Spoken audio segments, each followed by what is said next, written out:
बिस्मिल्लाहिर्रहमानिर्रहीम, अस्सलाम वालेकुम। पाकिस्तान और दुनिया भर में देखने और सुनने वालों को अब्दुल कादिर का सलाम। पाकिस्तान में 21 जुलाई की रात है और अब से कुछ देर पहले सेनेट इंतखाबात का ड्रॉप सीन हुआ।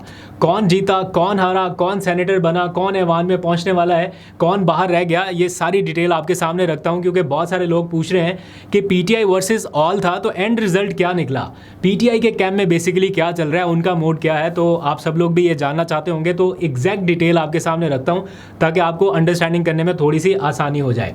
मुराद Saeed by the way senator बन गए हैं, क्या वो ऐवान तक पहुंच सकेंगे या नहीं, इसके ऊपर भी बहुत सारी गुफ्तगू हो रही है, तो तफसील से बात करते हैं। लेकिन उससे पहले ज़रा इस्लामाबाद रावलपिंडी की थोड़ी सिचुएशन, ये जो सैलाबी सूरत बनी हुई है, मैं खुद आज बाहर निकला, 2 घंटे तक मुसलसल बहुत तेज़ बारिश हुई है और ऐसे लग रहा था जैसे क्लाउड बर्स्ट हो रहा है और हर तरफ जलथल था और लग रहा था कि इतनी बारिश में शायद कुछ लोगों का नुकसान हो सकता है या उनको मुश्किल का सामना करना पड़ सकता है। और फिर एग्जैक्टली वैसे हुआ। हमने कुछ विजुअल्स देखे, लोगों की बाइक्स जो हैं वो नालों में बह रही हैं, किसी की कीमती गाड़ी जो है वो ऐसे तिनकों की तरह नालों में बहती हुई जा रही है, तो लोगों का काफ़ी नुकसान हो रहा है। इंतज़ामिया कह रही है कि तजावज़ात थे। इस्लामाबाद के इलाका है सैदपुर विलेज, मैंने देखा हुआ है, यहाँ पे है कुछ लोगों ने कब्ज़ा किया हुआ है, लेकिन इन हालात में इंतज़ामिया को ज़रा ज़्यादा अलर्ट रहना चाहिए था। वो कह रहे हैं कि हमने नोटिसेस वगैरह भेज रखे थे, लेकिन मेरा ख्याल है जब पता है कि मानसून चल रहा है, ये सारा कुछ होगा, तो ज़्यादा इक़दाम किए जा सकते थे। बहरहाल अभी ये पूरा हफ़्ता बारिशों का रहेगा।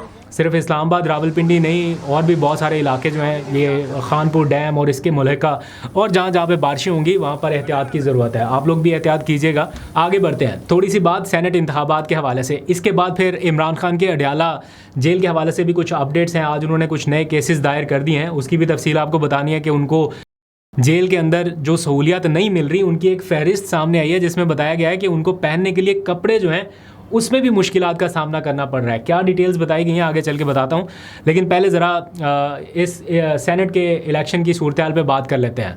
सेनेटर्स बन गए हैं, फार्मूला किसका कामयाब हुआ है, क्योंकि दोनों कैंप्स खुश हैं। पीटीआई का कैंप भी खुश है, अपोजिशन का कैंप भी खुश है। पीटीआई की अलग प्रेस रिलीज आई है, वो कह रहे हैं कि जनाब ये सारा कुछ बड़े स्मूथ अंदाज से हो गया और देखें लोगों ने वफ़ादारी साबित की है। बिल्कुल ठीक बात है, वफ़ादारी साबित की है, लेकिन इसको सेलिब्रेट करने की अभी ज़रूरत नहीं है, क्योंकि आपके ऑलरेडी मखसूस नशिस्तें चली गई आपसे, आपके सेनेटर्स चले गए, और इसको अगर आप एज अ विक्टोरियस तरीके से बताएंगे कि जैसे कोई बहुत बड़ी कामयाबी मिल गई है, तो मेरा ख्याल है ये थोड़ी सी ज़्यादती हो जाएगी आपके अपने साथ ही, आपके अपने बयानिए के साथ ही। आप इंडोर्स कर रहे हैं कि जो हो रहा है वो बिल्कुल ठीक हुआ, तो इसलिए इसको सेलिब्रेट करने की बजाय उन पॉइंट्स के ऊपर फोकस करना है कि आपके मखसूस नशिस्तें कैसे गईं, आपके सेनेटर्स कैसे कम हुए, जितने बन सकते थे उतने क्यों नहीं बने।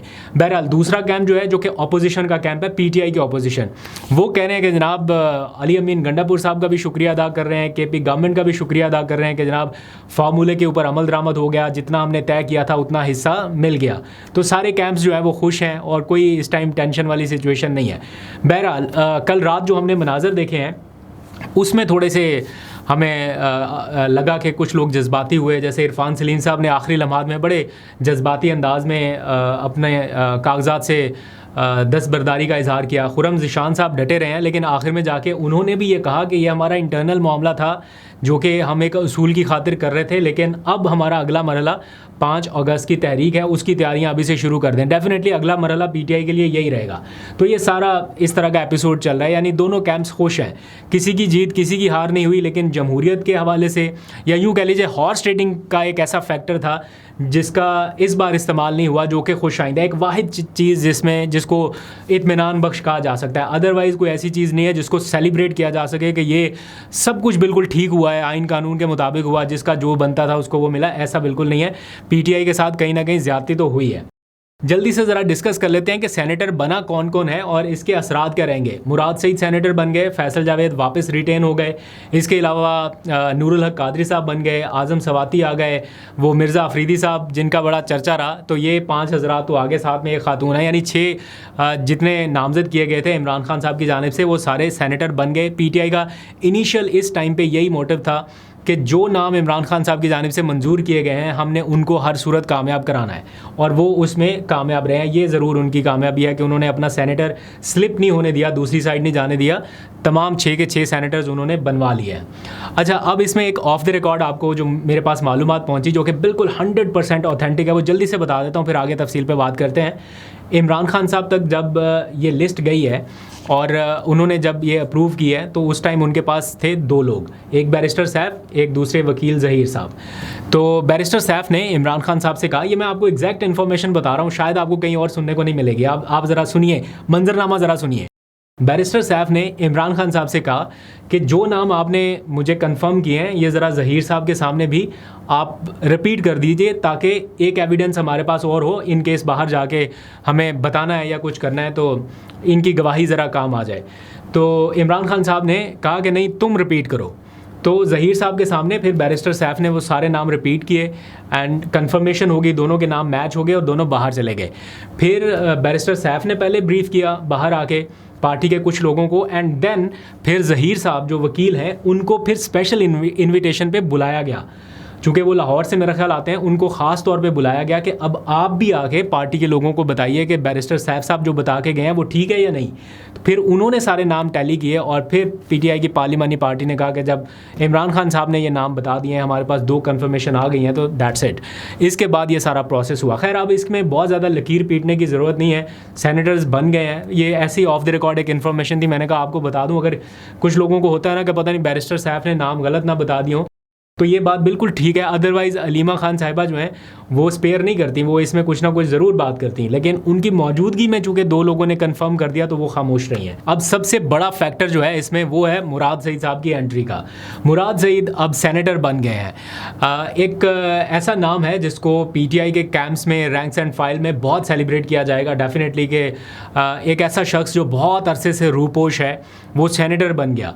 यानी यूँ समझ लें कि वो एक बड़े ऐवान के दरवाज़े तक पहुँच चुके हैं, लेकिन क्या उनके लिए ऐवान का दरवाज़ा खुलेगा, क्या उनको ये स्पेस मिलेगी कि वो बाहर आके अपनी रूपोशी ख़त्म कर सकें, ये बहरहाल एक चैलेंज रहेगा। जैसे सेनेटर एजाज़ चौधरी साहब हैं, जब से वो सेनेटर बने हैं वो एक दिन भी सेनेट में नहीं जा सके, वो नुमाइंदगी नहीं कर सके अपने उन लोगों की। इसी तरह मुराद सईद साहब के लिए भी मुश्किल रहेगी और उन्होंने ऑलरेडी एक बड़ा लंबा टाइम जो है वो मुश्किल गुजार दिया है। आप इमेजिन करें कि ये, मैं अक्सर ये कहता हूँ कि जिन लोगों ने अपने आप को सरेंडर कर दिया ना, जो कई थानों कचहरियों में पेश हो गए, ज़मानतें करा लीं, कभी इधर फिर रहे हैं उधर फिर रहे हैं, उनके लिए फिर आसानी होती है कि चलें वो मंजर आम पे रहते हैं, ठीक है, पेश हो रहे हैं, बेल मिल रही है, ये सारा डे टू डे मामला चल रहा है।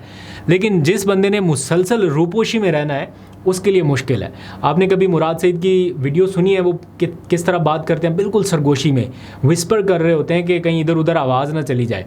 तो इसलिए उनके लिए ज़्यादा मुश्किल टाइम है। अब सेनेटर बनने के बाद ये कोई हतमी या कोई गारंटीड नहीं है कि उनको कोई इस्तिस्ना मिल गया कि वो बाहर आएंगे तो कुछ नहीं होगा, या वो पेश हो जाएंगे सेनेट में चले जाएंगे तो कुछ नहीं होगा। लेकिन एक रास्ता ज़रूर खुला है, एक कॉरिडोर ज़रूर खुला है जो कि आगे चल के उनके काम आ सकता है। अब आज ये ज़रा थोड़ी सी बात करते हैं इमरान खान की अडयाला अपडेट्स के हवाले से।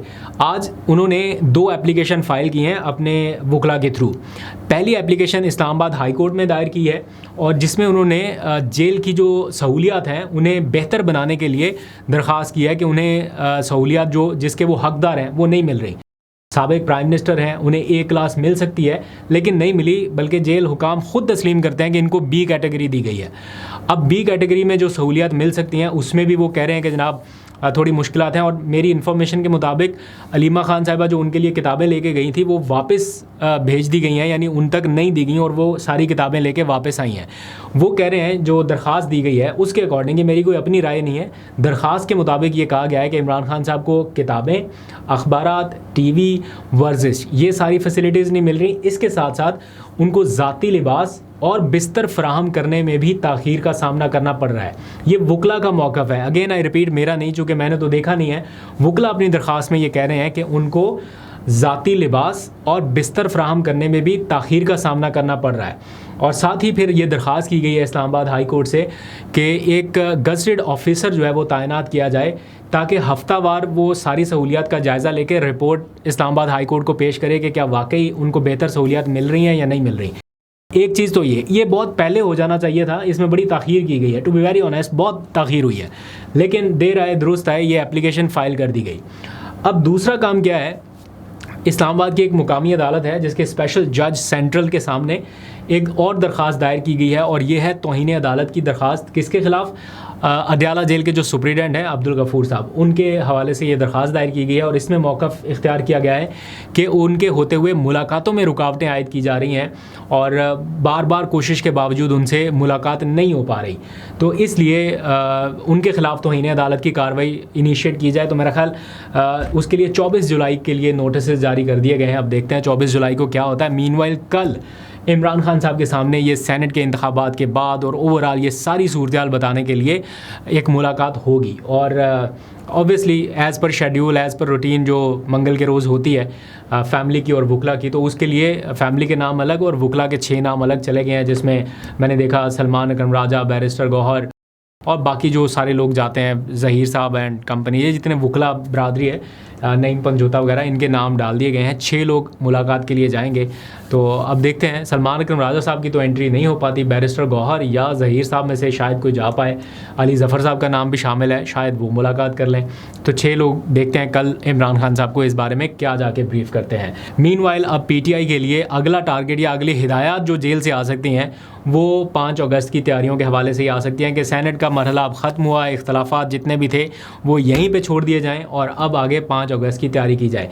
2 हफ्तों का टाइम रह गया, 14 दिन रह गए हैं 5 अगस्त आने में और उससे पहले पहले इन्हें अपना मोमेंटम बनाना है। देखते हैं क्या होता है। अल्लाह करे ये सारी तहरीक जो कुछ भी है ये बहुत पुरान रहे और लेकिन मुझे लगता है कि जैसे जैसे दिन करीब आएंगे फिर से क्रैकडाउन शुरू हो जाएगा, फिर से वो थोड़ा जो हम माहौल देखते हैं। अभी कुछ दिनों पहले भी खबरें आ रही थी कि इधर छापा उधर छापा, अभी तो रैलियां निकालने पर FIRs वगैरह भी हो रही हैं। तो देखते हैं क्या बनता है आगे, आपको अपडेट करते रहेंगे। अभी तक के लिए इतना, अपना बहुत सा ख्याल रखिए। अल्लाह हाफिज़।